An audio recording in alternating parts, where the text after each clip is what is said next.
in the name of positive discrimination, and we spoke about this in length yesterday during a research call, in the Constitution, which has been partly inherited and partly influenced by the British colonial rule in India as well, in the name of positive discrimination, the majority Hindu community has to undergo a lot of compromises.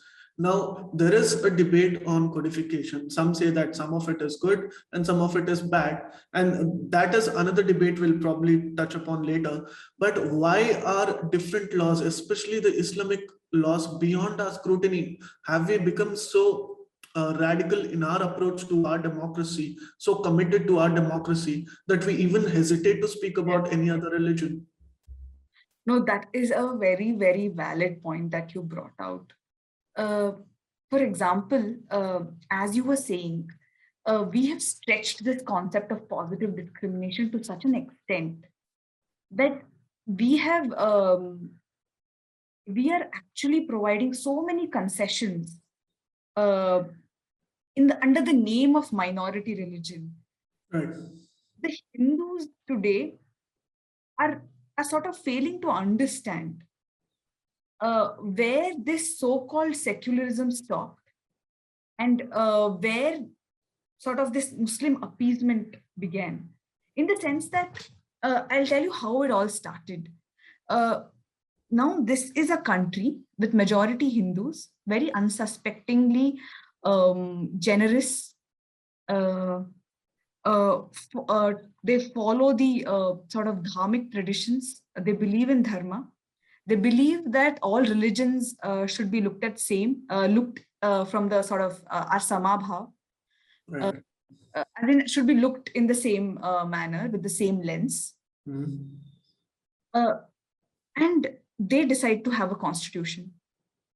And in this constitution, when you look at Article 25 of this constitution, when the framers of our constitution came together in the Constituent Assembly in 1947 to frame the constitution, there was this understanding, as in this is clear from the debates that we look at, that all religions should be treated equally. No religion given any special sort of concession, or no religion given any preference. Yes. Unfortunately, when I later reread the constitution multiple times, I found that this is not how it really translated. Though the debates are very educational, anybody can go and read the debates, specifically Article 25. Article 25 talks about right to religion. By right to religion, I mean right to practice, profess, and propagate religion.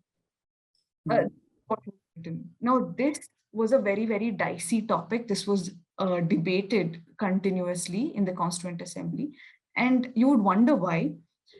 Now, for example, when I give somebody the fundamental right to practice and profess, that is right, and everybody should be given that right. But now this right to propagate, now that is a very problematic word. I'll tell you why. Because Hinduism is a religion which does not believe in conversion, which does not believe in this whole duality of, like, a believer and a non-believer, and a non-believer a kafir needs to be converted to Hinduism. That is not how Hinduism functions. So our understanding of religion is very different from the Western understanding of religion. Hinduism accepts all kinds of ideas.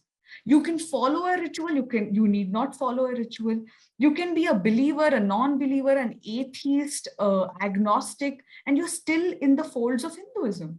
Now, that's the kind it actually, like many have said before me, it's a way of life. And to label it as a religion, to call it Hinduism, is also something that we haven't given this name to it.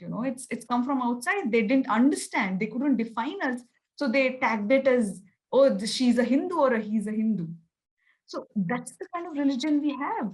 And in India, when the Constituent Assembly was sitting and debating on the fundamental rights that should be set out in the Constitution, we need to understand that at that time, there had already been rampant conversions in India.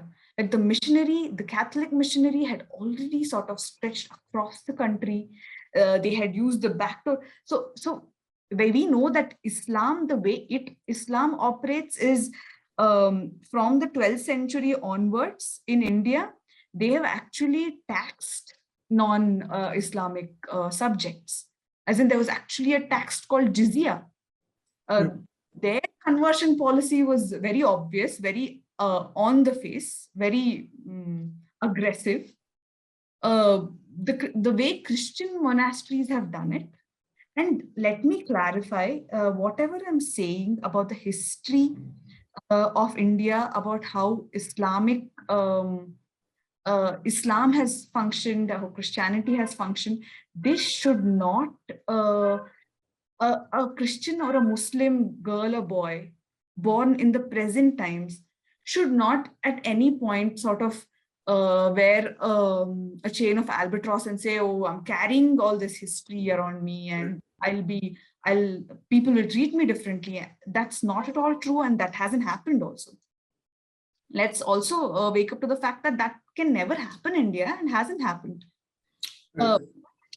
But that doesn't mean that we whitewash history. Let's understand history for what it is, and let's not whitewash it, which has been done.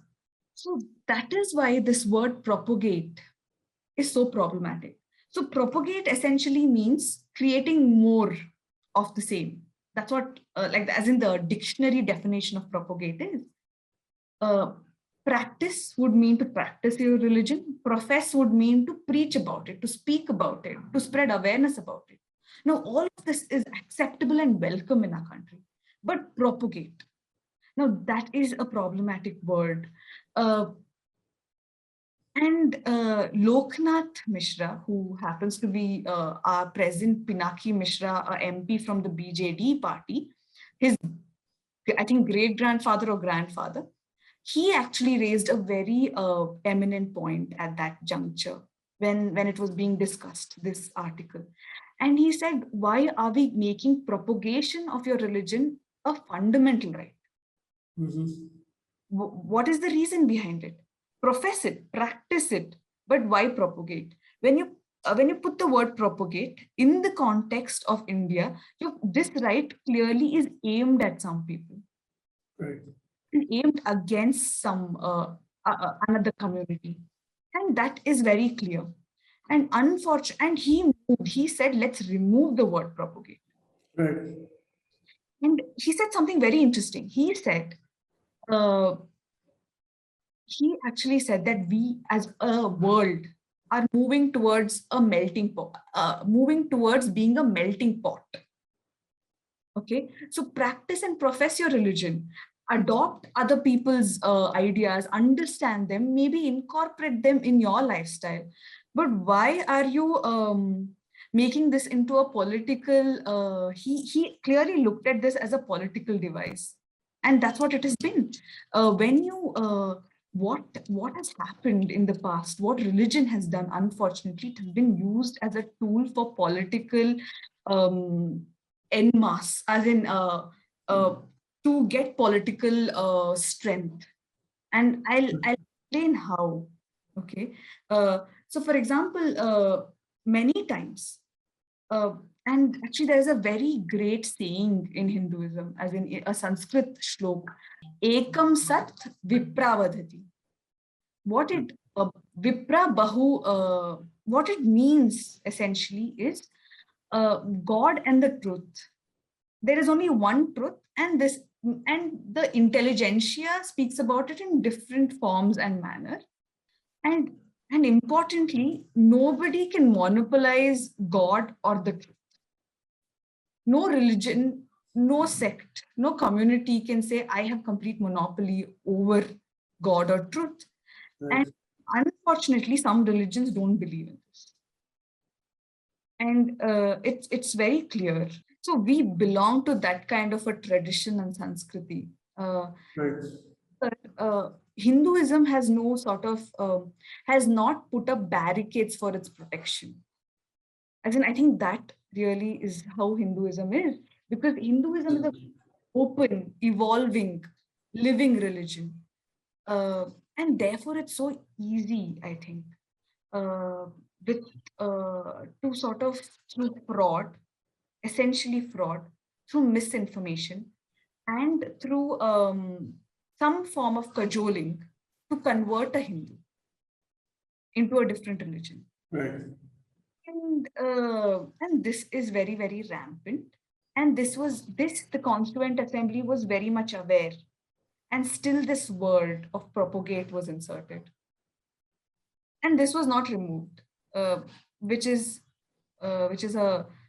think we're seeing the at that point, actually, some of the Constituent Assembly members also pointed out that in the Russian constitution, actually, there is specifically a clause which says that every person has the right to protect himself from conversion or protect himself from anti-religious activity.